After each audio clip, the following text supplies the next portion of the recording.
How often do we find ourselves overwhelmed by feelings that seem beyond our control? Why do anger, fear, or sadness strike us so deeply, as if they own us? What if there was a way to stand firm, no matter what life throws at us, to feel nothing but calm and strength? Think about a storm raging outside. The trees bend, the rain lashes fiercely, yet the mountain stands unmoved. What if we could become like that mountain, unshaken, steady, and silent inside? This is not a distant dream.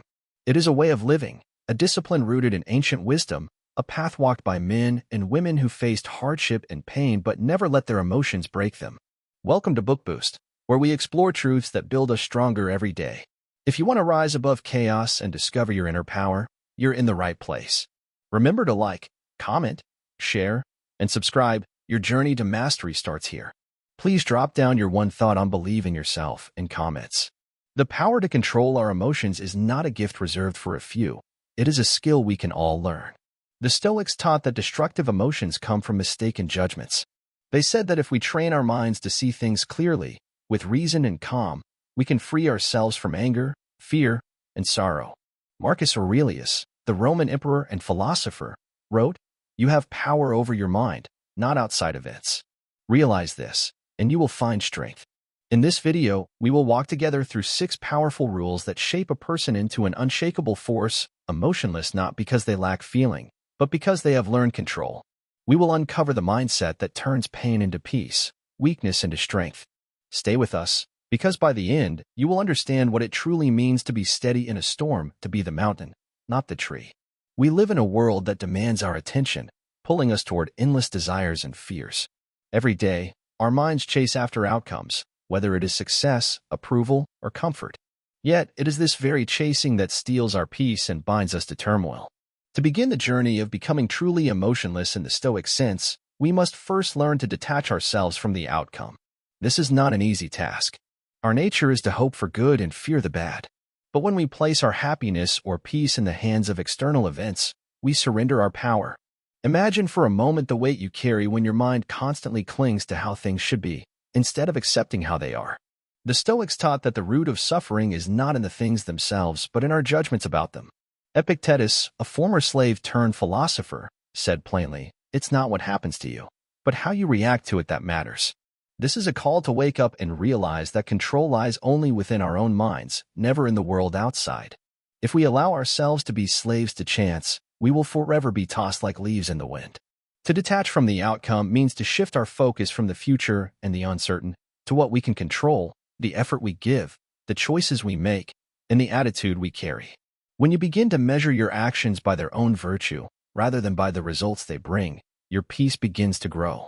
Think of a skilled archer aiming at a distant target. The archer can only control the draw of the bow, the release of the arrow, and the steadiness of the aim. What happens after, the wind, the distance, the movement of the target, is beyond their power. The true mastery is in perfecting what is within reach, not lamenting what is not. The same principle applies to us. When we learn to act with integrity, diligence, and calm, regardless of the outcome, we become free. This freedom is the first step toward becoming emotionless, not numb, but unshaken. But detaching from outcome alone is not enough. We must also conquer the impulse. It is the sudden surge of anger, fear, or desire that breaks our calm and makes us slaves to our emotions. In every moment, we are confronted with impulses, quick judgments that trigger reactions before thought has fully taken place. This is the battle of the mind, where true strength is forged. To conquer the impulse means to pause, to breathe, to create a space between the stimulus and the response. It is in that pause that we find power, the power to choose how to respond rather than simply reacting. Seneca, one of the greatest Stoic teachers, wrote, "No man is free who is not master of himself." To master oneself requires discipline and constant practice. The impulse to shout back in anger, to retreat in fear, or to rush into desire is a test. Every time we pause, reflect, and choose the higher path, we build the fortress of our soul. Imagine a raging river, wild and uncontrolled. If left to its own devices, it will flood and destroy everything in its path. But when harnessed by strong walls and careful channels, that same river can bring life and power. Our impulses are like that river, wild forces within us that must be guided by reason and will. This is why the Stoics practiced what they called premeditatio malorum, or the premeditation of evils.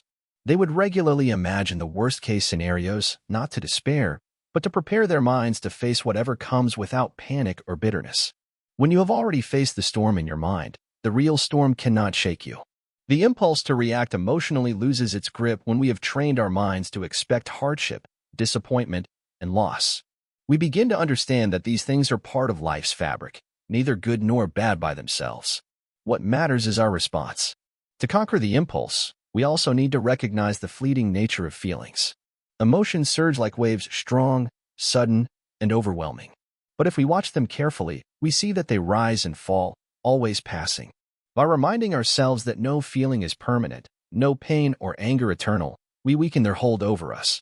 Marcus Aurelius, writing in his Meditations, advised himself, "If you are distressed by anything external, the pain is not due to the thing itself, but your estimate of it. In this you have the power to revoke at any moment." We all have this power to revoke the stories we tell ourselves that fuel our emotions. The path to becoming emotionless, in the Stoic sense, is a path of constant vigilance and care for the mind. It is the slow but steady work of uprooting false beliefs and planting seeds of reason and calm. When we detach from outcome, we no longer tie our happiness to fickle chance. When we conquer the impulse, we no longer serve the whims of sudden emotion. Together, these rules bring us closer to the true goal, a mind unshaken by the storm, a spirit fortified against destruction. But the process does not end here. The work continues as we face daily challenges, practicing these rules with humility and patience. Each moment is an opportunity to choose strength over weakness, clarity over confusion, and peace over chaos. In the end, becoming truly emotionless is not about denying our humanity. It is about embracing it fully, but on our own terms, ruled by reason, not ruled by passion. It is about standing tall like a mountain, serene and steady, while the world storms around us. This is the power we seek. This is the fortress we build. And every step we take toward mastering outcome and impulse brings us closer to the freedom that no external force can ever take away.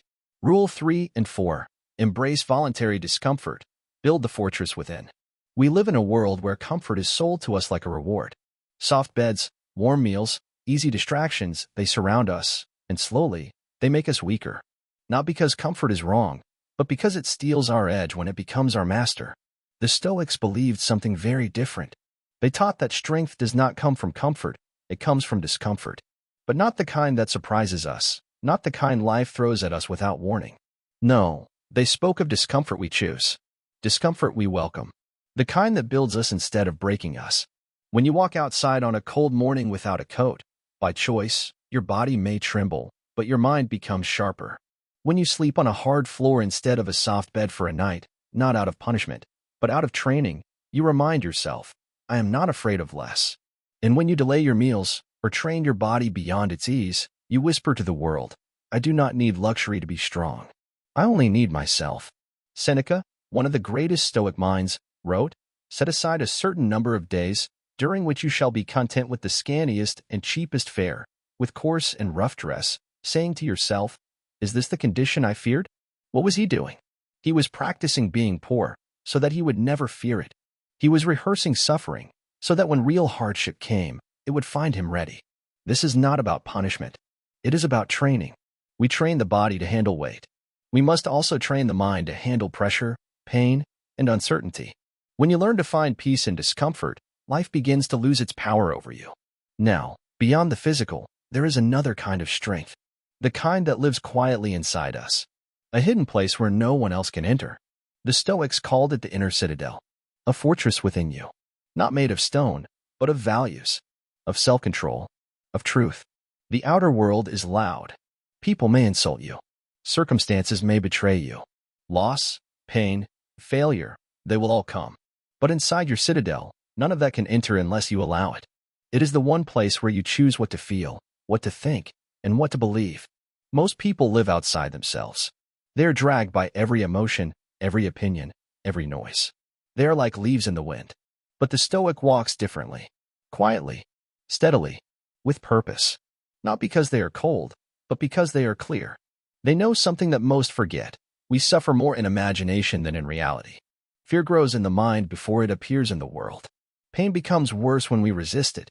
But when you enter your inner citadel, when you see discomfort as a tool, not a threat, everything changes. Let us pause here and look around us. The world is full of noise. Everyone is chasing something: more money, more attention, more ease. But the Stoic chases one thing: mastery of self. Think of Epictetus. He was born a slave. He had no wealth, no title, no freedom. Yet, he became one of the wisest philosophers to ever live. Why? Because no one could control his mind. He once said, "You may chain my leg, but not even Zeus can conquer my will." That is the citadel. That is power.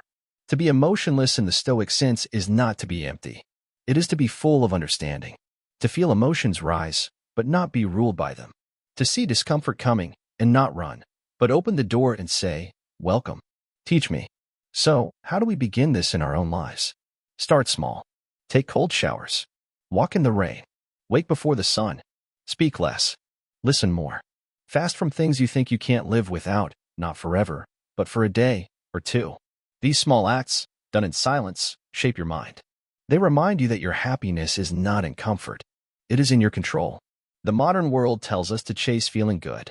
The Stoic teaches us to become good, no matter how we feel. We must learn to endure what others avoid, to remain calm where others react. This is not a quick fix. It is a slow, steady transformation. But one day, you will face a storm in your life, in your heart, and while others shake and fall, you will stand. Not because you feel nothing, but because you have learned to carry everything. This part of the journey is not about talking. It is about living. You become emotionless not by denying feelings, but by owning them. Like a lion in the wild, aware, alive, but never panicked. This is the path of the strong. And it is not walked in comfort. It is walked in fire, the fire you light within yourself, every time you say, "I can take this. I was made for this." And slowly, day by day, you become the one people look to. The one who does not break. The one who does not tremble. The one who, in silence, shows what real strength looks like. That is Stoicism. That is power. And that is who we are becoming. There is a silence that the mind must learn to keep. It is not the silence of the world around us, but the silence within, the stillness of thought that no disturbance can shake. This silence is the final fortress, where emotion loses its grip, and the soul is free. To reach this place, one must first remember the truth that no one escapes death. This is not meant to frighten us, but to awaken us. The Stoics taught a practice called memento mori, remember that you will die. Not in a morbid way, but as a steady reminder of life's limits. When we truly understand this, the petty worries, the endless desires, and the fear of loss begin to fade. Consider this. If every moment might be your last, why waste it being ruled by anger or envy? Why let fear make your heart heavy when you could meet life with courage? Death teaches us to focus on what matters: our character, our actions, our peace. When you hold death in your mind, you begin to see the world differently. The noise of gossip, the sting of insult, even great loss, all shrink before this reality. You start to want less from the outside because you see that what truly matters cannot be taken away. But stillness is not just about death, it is about quieting the endless chatter inside. Our minds are often crowded with thoughts, worries about tomorrow, regrets about yesterday, fantasies about what might be. These thoughts stir emotions that drag us away from peace. The Stoics believed that we must train the mind like a warrior trains the body, with discipline and practice. When a thought arises that leads to anger or sadness, recognize it, but do not follow it. Let it pass like a cloud across the sky. You are not your thoughts. You are the observer of them. In those moments of stillness, you regain your true power. The power to choose how you respond, to pause before reacting, to hold steady when the world pulls at you.